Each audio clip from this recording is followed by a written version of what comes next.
ನಮಸ್ಕಾರ. ನಾನು ಕುರುಬೂರು ಶಾಂತಕುಮಾರ್.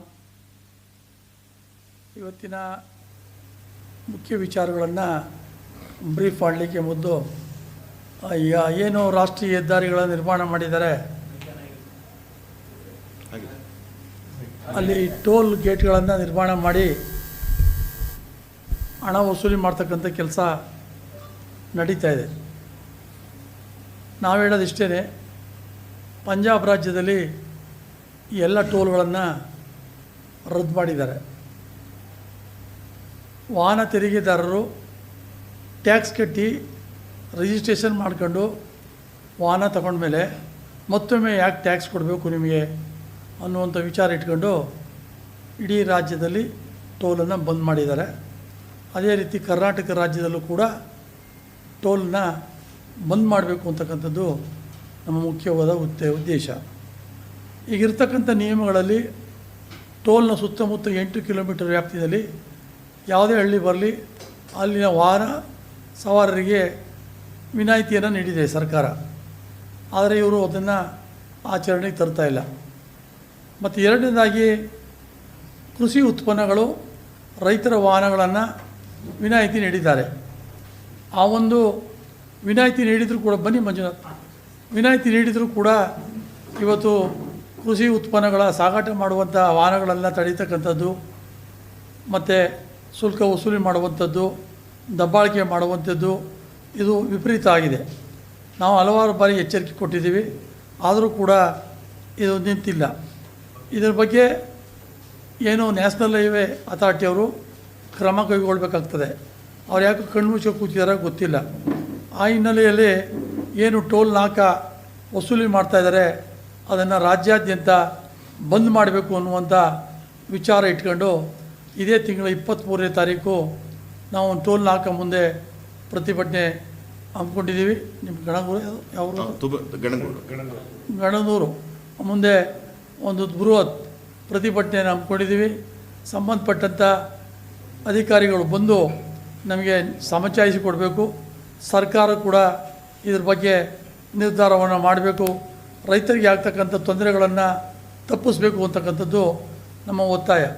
ಯಾಕೆಂದರೆ ಸರ್ಕಾರದ ಆದೇಶದಲ್ಲೇ ಇದೆ, ಕೃಷಿ ಉತ್ಪನ್ನಗಳನ್ನು ಸಾಗಾಟ ಮಾಡುವಾಗ ರೈತರ ವಾಹನಗಳನ್ನು ತಡಿಬಾರ್ದು, ಮತ್ತು ರೈತರು ಹೋರಾಟ ಮಾಡಲಿಕ್ಕೆ ಹೋಗುವಾಗ ರೈತರ ವಾಹನಗಳನ್ನು ತಡೆದು ಶುಲ್ಕ ವಸೂಲಿನ ಮಾಡ್ತಾಯಿದ್ದಾರೆ.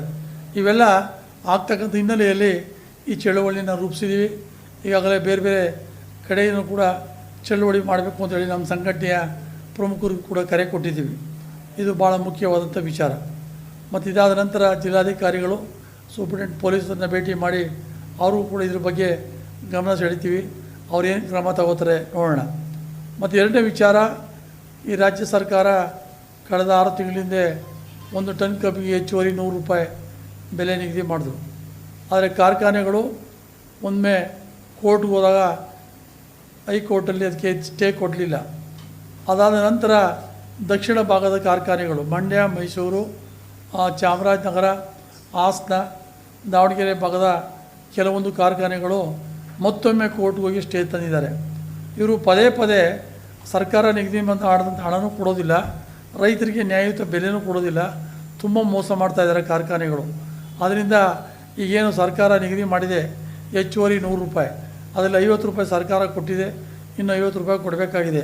ಆ ಹಣವನ್ನು ಕೊಡೋ ತನಕ ಯಾವುದೇ ಕಾರಣಕ್ಕೂ ಕಾರ್ಖಾನೆಗಳಿಗೆ ರೈತರು ಕಬ್ಬನ್ನು ಸರಬರಾಜು ಮಾಡಬಾರ್ದು.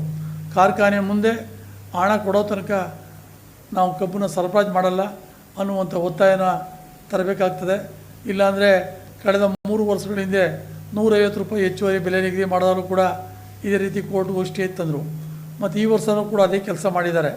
ಅದರಿಂದ ರೈತರು ಜಾಗೃತರಾಗಬೇಕು.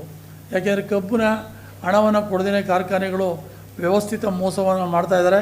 ಆ ಹಿನ್ನೆಲೆಯಲ್ಲಿ ಸಕ್ಕರೆ ಕಾರ್ಖಾನೆಗಳ ಮುಂದೆ ಆರಂಭಕ್ಕೂ ಮೊದಲೇ ಚಳುವಳಿಗಳನ್ನು ಮಾಡಬೇಕು.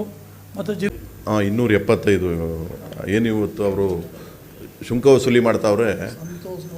ಈ ಸರ್ವಿಸ್ ರೋಡ್ಗಳಲ್ಲಿ ನಾವು ಅಕ್ಕಪಕ್ಕದ ಗ್ರಾಮದವರು ಹಳ್ಳಿಯವರು ನಾವು ಆ ರಸ್ತೆಯಲ್ಲಿ ಓಡಾಡೋಕ್ಕಾಗ್ತಾ ಇಲ್ಲ. ಹಲವಾರು ದೂರುಗಳಾಗಿದೆ, ಹಲವಾರು ಕಂಪ್ಲೇಂಟ್ ಕೊಟ್ಟಿದ್ದೀವಿ ಜಿಲ್ಲಾಧಿಕಾರಿಗಳಿಗೆ, ಪೊಲೀಸ್ ಇಲಾಖೆಗೆ ಮತ್ತು ಸಂಬಂಧಪಟ್ಟಂಥ ಏನು ರಾಷ್ಟ್ರೀಯ ಹೆದ್ದಾರಿ ಪ್ರಾಧಿಕಾರಗಳಿಗೆ ಅಲ್ಲೂ ಹೋಗಿ ದೂರು ಕೊಟ್ಟಿದ್ದೀವಿ. ಯಾವುದೇ ರೀತಿಯಾದ ಕೆಲಸಗಳನ್ನ ಅವರು ಮಾಡ್ತಾಯಿಲ್ಲ. ಅರ್ಜಿಗಳು ಇಸ್ಕೊಳ್ತಾರೆ, ಮಡಿಕೊಳ್ತಾರೆ. ಈಗ ಮೈಸೂರಿಂದ ಮಂಡ್ಯಕ್ಕೆ ಬರೋದಕ್ಕೆ ಸಿಂಗಲ್ ರೋಡ್ ಇದ್ದಾಗಲೇ ನಾವು ಬರೀ 40 ನಿಮಿಷಕ್ಕೆ ನಮ್ಮ ಬಸ್ಗಳು KSRTC ಬಸ್ಗಳು ಬರ್ತಾಯಿದ್ವು, ಬರೀ 40 ನಿಮಿಷಕ್ಕೆ 30-35 ವರ್ಷಗಳ ಹಿಂದೆ. ಈಗ ನಾವೇನಾದರೂ ಮೈಸೂರು ಟು ಮಂಡ್ಯ ಬಸ್ಸಲ್ಲಿ ಬರಬೇಕು ಅಂತಂದರೆ 1 ಗಂಟೆ ಟೈಮ್ ತಗೊಳ್ತಾ ಇದೆ. ಸರ್ವಿಸ್ ರೋಡಲ್ಲಿ ಬರೋಕ್ಕೆ ಆಗೋದಿಲ್ಲ. ಸರ್ವಿಸ್ ರೋಡಲ್ಲಿ ತುಂಬ ಅಡಚಣೆ ಇದೆ. ಇವ್ರು ಮಾಡಿರ್ತಕ್ಕಂಥ ವ್ಯವಸ್ಥೆನೇ ತುಂಬ ತೊಂದರೆ ಆಗಿದೆ ಸರ್ವಿಸ್ ರೋಡಲ್ಲಿ. ಅದರಿಂದ ನಮ್ಮ ಮೈಸೂರು ಟು ಮಂಡ್ಯ ಮದ್ದೂರವರೆಗೂ ಓಡಾಡೋದಕ್ಕೆ ಆ ದಾರಿನ ಮುಕ್ತ ಮಾಡಬೇಕು ಅನ್ನುವಂಥದ್ದು ನಮ್ಮ ಮಂಡ್ಯ ಜಿಲ್ಲಾ ರೈತ ಸಂಘದ ಒತ್ತಾಯ. ನಾವು ಯಾವುದೇ ಶುಂಕ ಕರ ಅನ್ನುವಂಥದ್ದು ನಮ್ಗೆ ಅಲ್ವೇ ಅಲ್ಲ.